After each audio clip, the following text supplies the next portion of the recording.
now know that the Soviet Union, not content with Dr. Castro's oath of fealty, not content with the destruction of Cuban independence, not content with the extension of Soviet power into the Western Hemisphere, not content with a challenge to the inter-American system and to the United Nations Charter, has decided to transform Cuba into a base for communist aggression, into a base for putting all of the Americas under the nuclear gun, and thereby to intensify the Soviet diplomacy of blackmail in every part of the world.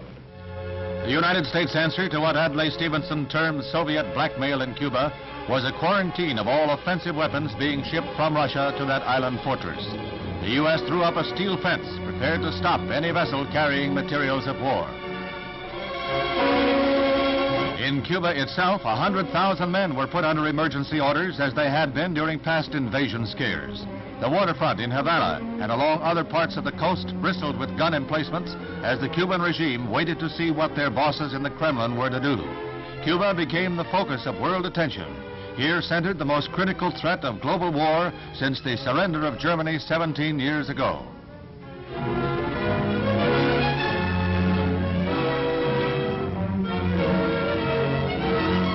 Castro has put every able-bodied man through military training. He has even armed some as young as 12 years of age, and authorities assembled thousands in cities and villages for patriotic rallies. As in the past, these rallies are designed to whip up hate of what Castro calls Yankee imperialistic warmongers. To suggestions that a UN team inspect missile sites, Castro said that they had better come ready for combat. He went on to call President Kennedy a pirate for setting up the quarantine. The United States arrived at the decision for an arms blockade after studying reconnaissance photographs made with high-powered cameras from planes flying several miles from the Cuban coast. These cameras are described as capable of spotting a golf ball on a putting green from 40,000 feet. Literally, thousands of pictures can be made on each flight by these planes, and they are studied by photo interpreters who are capable of analyzing details that an untrained eye would miss. Here, for example, is a medium-range ballistic missile base that has been labeled by these specialists. Suddenly, the veil is torn from the Russian secrets.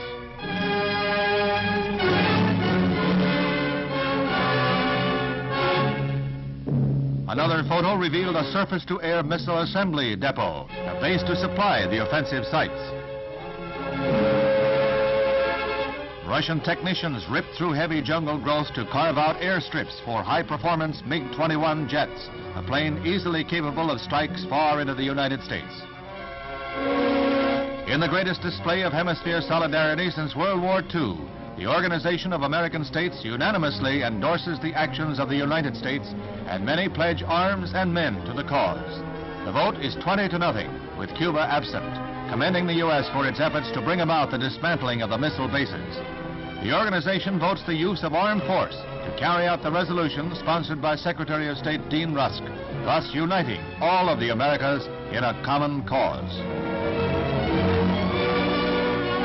Meanwhile, the United States continues to reinforce its Cuban base at Guantanamo Bay, the naval depot that Castro wants the U.S. to give up.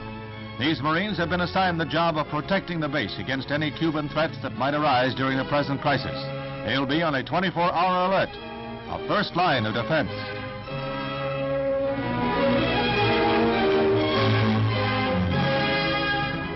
The United States went to the UN Security Council for a resolution calling for a withdrawal of all offensive weapons from Cuba. A delegation from the island heard UTANT call on both sides for a 3-week freeze, but the Secretary General was told that President Kennedy wants the missiles scrapped first. Valerian A. Zorin's boss, Khrushchev, proposed that the U.S. withdraw its vessels and he would stop shipments. President Kennedy's missile scrapping demand was his reply. The U.S. resolution was firm and strongly worded. Mr. President, I am submitting today a resolution to the Security Council designed to find a way out of this calamitous situation. This resolution calls, as an interim measure under Article 40 of the Charter, for the immediate dismantling and withdrawal from Cuba of all missile and other offensive weapons. It further authorizes and requests the Acting Secretary General to dispatch to Cuba a United Nations Observer Corps to assure and report on compliance with this resolution. Upon UN certification of compliance, it calls for the termination of the measures of quarantine against military shipments to Cuba.